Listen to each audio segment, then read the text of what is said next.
Students, आज हम discuss करेंगे फंडामेंटल थ्योरम ऑफ अरिथमेटिक के ऊपर।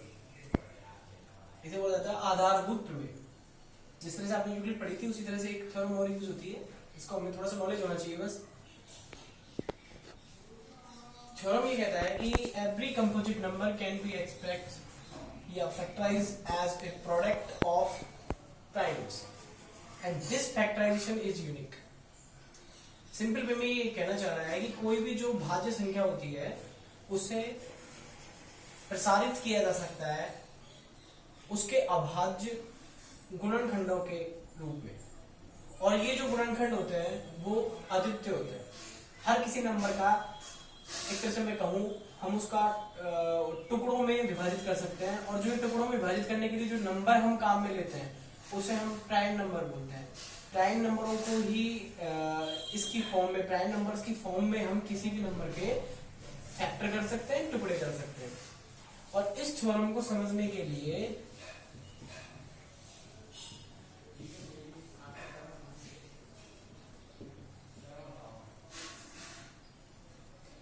हम दो तरह से यूज करते हैं इसका। एक तो हमारा मेथड होता है ट्री मेथड, और एक मेथड चलता है हमारा जिसको हम सिंपल बोलते हैं डिवीजन मेथड।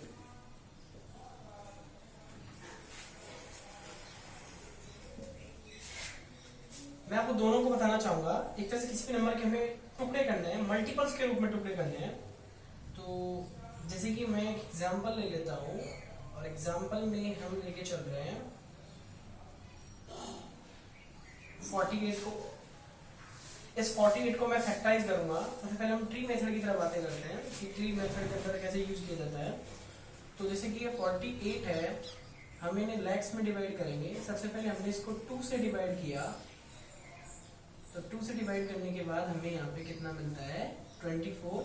यहाँ इस 2 को डिवाइड नहीं किया जा सकता, तो हम इस वाली लेग को यूज करेंगे। इसमें 24 को डिवाइड किया जा सकता है।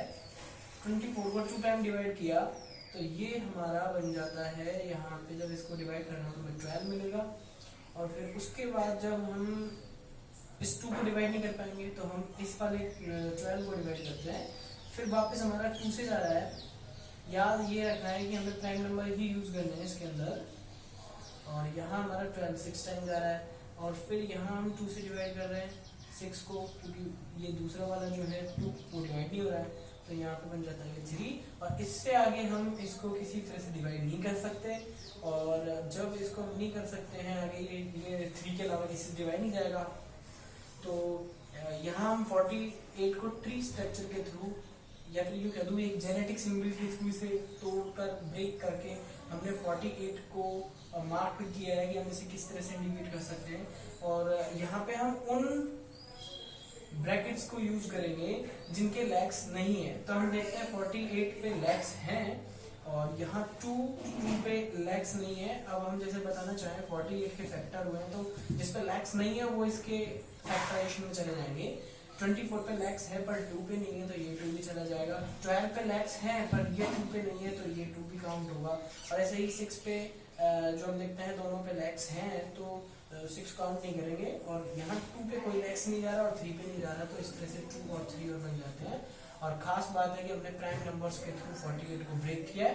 और अगर हम मल्टीप्लाई करके लेकर चले वापस 48 मिल जाता है। 3 2 6 2 12 2 24 2 48 वापस हमें मिल जाता है। तो इनको हमने जो ब्रेक करा है, फैक्टराइज करके तोड़ा है, ये फंडामेंटल थ्योरम यही कहना चाह रहा है कि किसी भी नंबर को आप उसके प्राइम नंबर्स के फैक्टर के रूप में उसे व्यक्त कर सकते हो। हम इसे पावर सिस्टम भी अप्लाई कर सकते हैं, 2 की पावर 4 3 इसके फैक्टर आसानी से बना सकते हैं। तो इस चैप्टर में हम इनका यूजेस करेंगे, किसी भी नंबर को ब्रेक करेंगे प्राइम फैक्टर के थ्रू। और बाकी का ये जो दूसरा कॉन्सेप्ट है, इसका दूसरी तरह से जो सिस्टम है, ये 48 आप अच्छी तरह से जानते हो, इसको एलसीएम ब्रेक भी बोला जाता है। 48 को ब्रेक करने के लिए हम कुछ इस तरह से करते हैं। यहाँ पे 2 से सबसे पहले डिवाइड लगा जाता है। सबसे छोटे प्राइम नंबर से डिवाइड लगाने स्टार्ट करते हैं। जब तक वो डिवाइड होता रहे आप प्राइम नंबर छोटे वाले को यूज करते रहोगे, और उसके बाद जब डिवाइड होना बंद हो जाए तो नेक्स्ट प्राइम नंबर उससे अगला आप उसका यूज करोगे। यहाँ पे ये 2 से हो रहा है, फिर वापस ये 2 की डिविजिबिलिटी में आ रहा है, तो यहाँ पे हमारा बनता है 12। फिर हम 2 से करेंगे तो ये 6 है, और फिर हम इसको करते हैं तो ये आता है 3, और फिर 3 से करेंगे तो ये आता है 1। वापस से हमें 48 के फैक्टराइज देते हैं, तो हम इसको फैक्टराइज में जो भी ये आ रहा है इंडिविजुअलिटी ये सारे लिखते जाएंगे और इस तरह से हमें 48 का वापस से वही 2 की पावर 4 और 3 की पावर 1 में फैक्टराइजेशन मिल जाता है। वापस 2 to 4 to 8 to 16 3 48। तो इस तरह से हमने देखा कि किसी भी नंबर को हम ट्री मेथड से सॉल्व कर सकते हैं, डिवीजन मेथड से सॉल्व कर सकते हैं। अपनी जो बुक है एनसीईआरटी की जो बुक्स है, आरबीएससी की जो बुक्स है वो ट्री मेथड से भी कर देंगे। बाकी की डिवीजन मेथड से हमने छोटे क्लासों में प्रीवियस क्लासों में काफी किया है, तो हम इस मेथड से भी कर सकते हैं। जनरली हम क्वेश्चंस को इस मेथड से ही पुट करेंगे, बस हमें इसकी नॉलेज जरूरी थी। अब इससे रिलेटेड हम क्वेश्चंस भी सॉल्व करके देखेंगे किस तरह से सॉल्व किया जाता है, किस नंबर को प्राइम फैक्टराइज किया जाता है।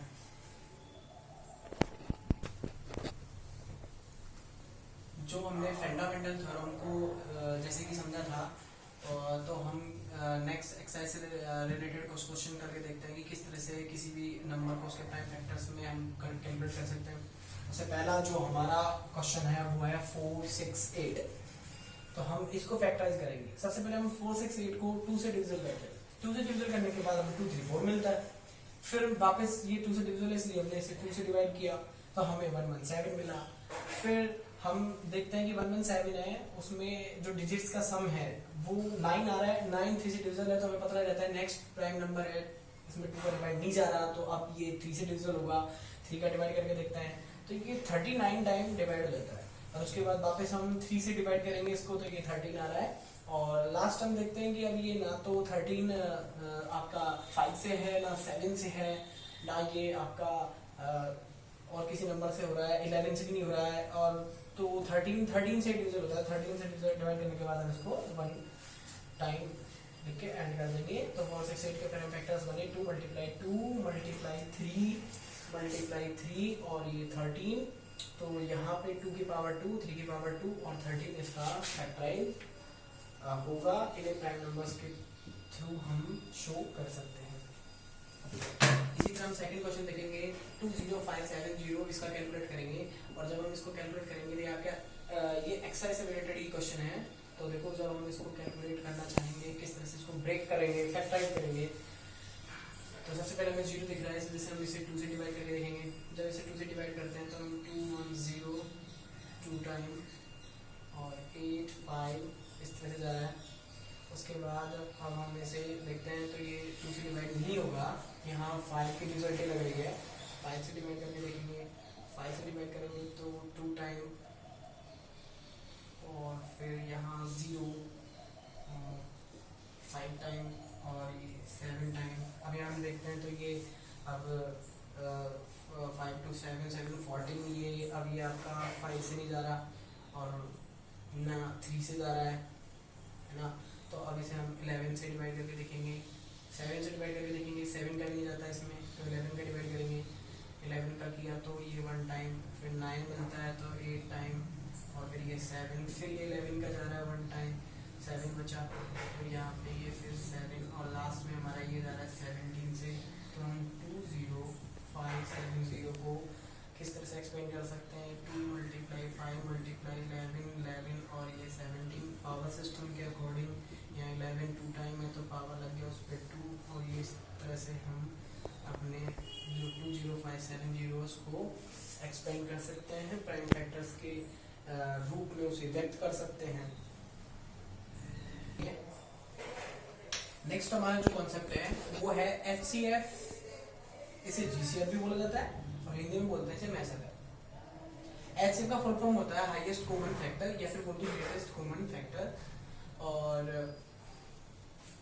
किन्हीं भी नंबर के लिए या कोई भी दो जैसे हमें नंबर दे देता है तो उसका हम HCF कैसे निकालें, उसको निकालने के लिए हमें सबसे पहले ये समझना जरूरी है कि इसका मतलब क्या होता है।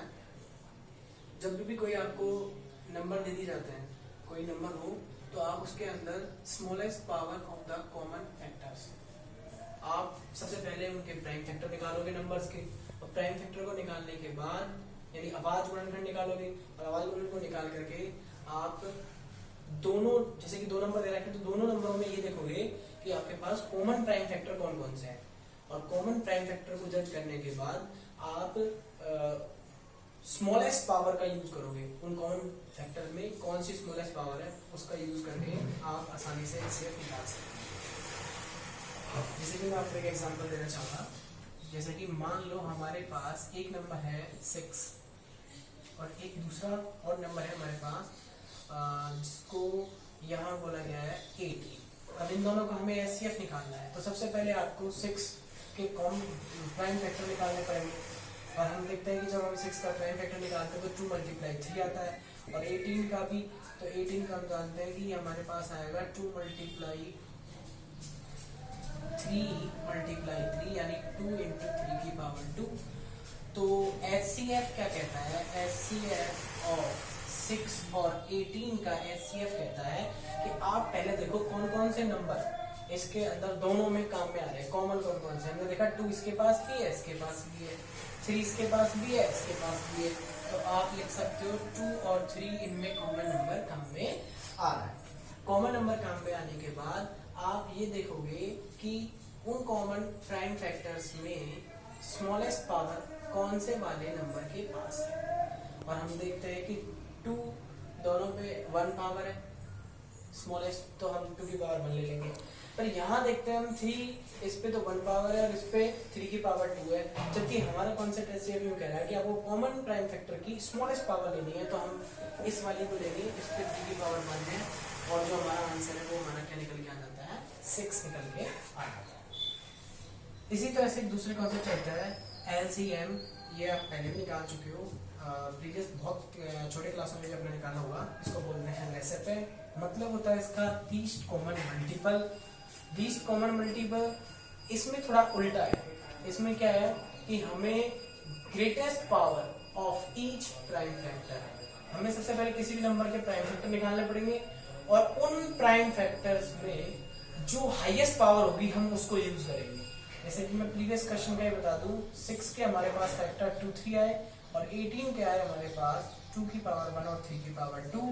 तो यहाँ हमें कोई कॉमन नंबर नहीं लेना है, यहाँ हम देखेंगे कि दोनों जो नंबर है उनके अंदर कौन से प्राइम फैक्टर यूज हो रहे हैं। पर हमने देखा यहाँ तो हमें 2 तरह के नंबर यूज हो रहे हैं हमारे पास, 2 और 3, तो हमें इन दोनों नंबर्स में वो प्राइम नंबर की हाईएस्ट पावर लेनी है जिसके पास इनमें से या 6 के पास हो हाईएस्ट पावर, और या फिर 18 के पास हो। तो हम देखते हैं कि यहाँ पे 2 के पास तो दोनों की सिमिलर सी पावर है, तो यहाँ पे हम 1 ही लेंगे, पर यहाँ हम देखते हैं 3 की पावर 1 है और इसके पास 3 की पावर 2 है, तो हम हाईएस्ट वाली लेंगे, 3 की पावर 2 ले लेंगे। यहाँ किसी कॉमन का लफड़ा ही नहीं है, आपको सारे जो भी प्राइम नंबर है उन्हीं को यूज करना है।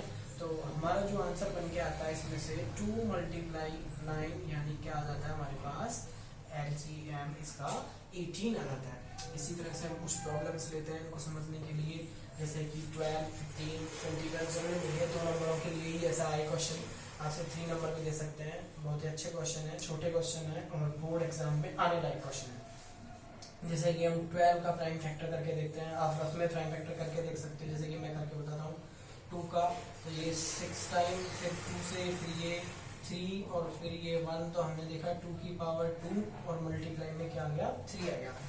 आप इसी तरह से यूज कर सकते हो 15 के लिए भी, और अब हम ये तो हमें सिंपल है, ये तो हमें पता है कि 15 को हम 3 × 1 कर सकते हैं, और 1 इनमें सब में अंडरस्टूड होता है। और ऐसे ही 21 का भी हम कर सकते हैं 3 × 7। और सबसे पहले हमें निकालना है HCF 12, 15 और 21 का। HCF क्या कहता है, smallest power of the common factor. पहले तो ये देखो कि इनके अंदर कॉमन कौन कौन से काम में आ रहे हैं। तो हमने देखा 2 इसके पास है पर इसके पास अवेलेबल नहीं है, फिर इसके पास भी नहीं है, तो हम 2 को नहीं लेंगे, यहाँ पे कॉमन नहीं आ रहा 2। 3 इसके पास भी है, इसके पास भी है और इसके पास भी है, सबके पास अवेलेबल है, तो हम 3 ले लेंगे। और 3 पे जो पावर है वो हमें स्मॉलेस्ट लेनी है, और हमने देखा सबके पास स्मॉलेस्ट पावर कौन सी है, 1 ही है, तो यहाँ पे 3 की पावर 1 ही रहेगी। और जो हमारा ये आंसर है वो आ जाता है हमारे पास क्या, यहाँ से 3 निकल के आ रहा है, 5 यहाँ नहीं है और 7 उसके पास भी नहीं है, फर्स्ट वाले के पास और सेकंड वाले के पास। हम आसानी से 12, 15, 21 के लिए निकाल सकते हैं, तो आप देख लीजिएगा क्वेश्चन को भी। और 3 हमारा आ गया, और इसी तरह से हमें LCM भी इसी में निकाल के देख लेते हैं हम, इसी कॉन्सेप्ट में। जब हम इसके लिए LCM ट्राई करेंगे मैं आपको बता दूं, जैसे कि ये LCM निकालता हूँ मैं इसका 12, 15 और 21 का। तो LCM किसी कॉमन से कोई लेना देना नहीं है, उसको तो ये देखना होता है कि कौन कौन से आप नंबर आपने यूज किए हैं इस पूरे नंबर इस क्वेश्चन में। तो हम देखें 2 यूज कर रहे हैं, एक हम 3 यूज कर रहे हैं, एक हमने 5 भी यूज किया है इसमें और एक 7 भी यूज किया है। तो उसके बाद हमें देखना होता है कि इन ईच प्राइम फैक्टर्स में हाईएस्ट पावर किस किस के पास है, वो हाईएस्ट पावर ही आपको यहाँ पे डिनोट करने होते हैं। तो हमने देखा 2 के पास हाईएस्ट पावर है 2, 3 के पास ओनली 1 ही है, 5 पे भी 1 ही है और 7 पे भी 1 ही है। तो इस तरह से हम कह सकते हैं कि किसी के पास कोई हाईएस्ट पावर नहीं है। तो यहाँ पे बनता है ये 4, 3, 5 और 7। जब आप इसको मल्टीप्लाई करते हो तो 4, 3, 12, 5, 60 मल्टीप्लाई 7 हो जाता है आपका 420। तो उसके आंसर आप आसानी से निकाल सकते हो, ऐसे फिट हो जाता है। इसी तरह से मैंने ये क्वेश्चन भी लिया है, बोर्ड एग्जाम में काफी बार ऐसे क्वेश्चंस आते हैं जिसमें हम कंफ्यूज हो जाते हैं निकालने के लिए, हमें मीनिंग भी पता होता है। 17 का आप प्राइम फैक्टर करते हो तो क्या आप 17 का प्राइम फैक्टर आपके पास इस तरह से आएगा, इसके अंदर 1 इन्वॉल्व हुआ। ऐसे ही 23 का भी करके देखोगे तो आप 23 मल्टीप्लाई 1, तो इसके अंदर भी आपके पास 1 इन्वॉल्व है। और 29 का करके देखोगे तो आप 29 मल्टीप्लाई 1, तो इसमें भी 1 इन्वॉल्व है। यहाँ में ज़्यादा कोई टेंशन वाला बात ही नहीं है। यहाँ पे हम इन दोनों का जब एलसीएम निकालेंगे तो हमें कॉमन फैक्टर चाहिए, और कॉमन फैक्टर हमारे पास क्या निकल के आ रहा है, ओनली 1। तो इसका एचसीएफ हमेशा 1 होगा। एचसीएफ के रिलेटेड कई बार बोर्ड एग्जाम में ऐसे उल्टे सीधे क्वेश्चन डाले भी हैं ताकि आप थोड़ा कंफ्यूज हो और गिव अप कर लो, तो आपको थोड़ा सा यहाँ पे ध्यान रखना है। इसी तरह से हम इसका एलसीएम फाइंड आउट करेंगे। एलसीएम फाइंड आउट जब हम इसके लिए करते हैं तो हम देख पाते हैं कि हमारे पास एक तो 1 आ रहा है, फिर 17 आ रहा है, 23 आ रहा है और 29 आता है। 23 जब आप इसको काउंट करोगे तो मल्टीप्लाई करते हैं तो ये हमारे पास 11, 3, 3, 9 आ रहा है। तो एक बार इसकी कैलकुलेशन चेक कर लेना, इसको मल्टीप्लाई करने पर हमारा आ रहा है। तो हम इस तरह से ये आंसर निकाल सकते हैं। और इसी से रिलेटेड आप एक्सरसाइज की और भी क्वेश्चंस करके देखें, प्रॉब्लम्स करके देखें, कमेंट में मुझे शेयर भी करें। कोई अगर ऐसा क्वेश्चन हो जिसमें कुछ प्रॉब्लम्स नजर आ रही हो आपको, प्रैक्टिस करते रहें। ये थोड़ा हम इसी तरह से क्वेश्चंस की आगे भी लेंगे नेक्स्ट क्लास में।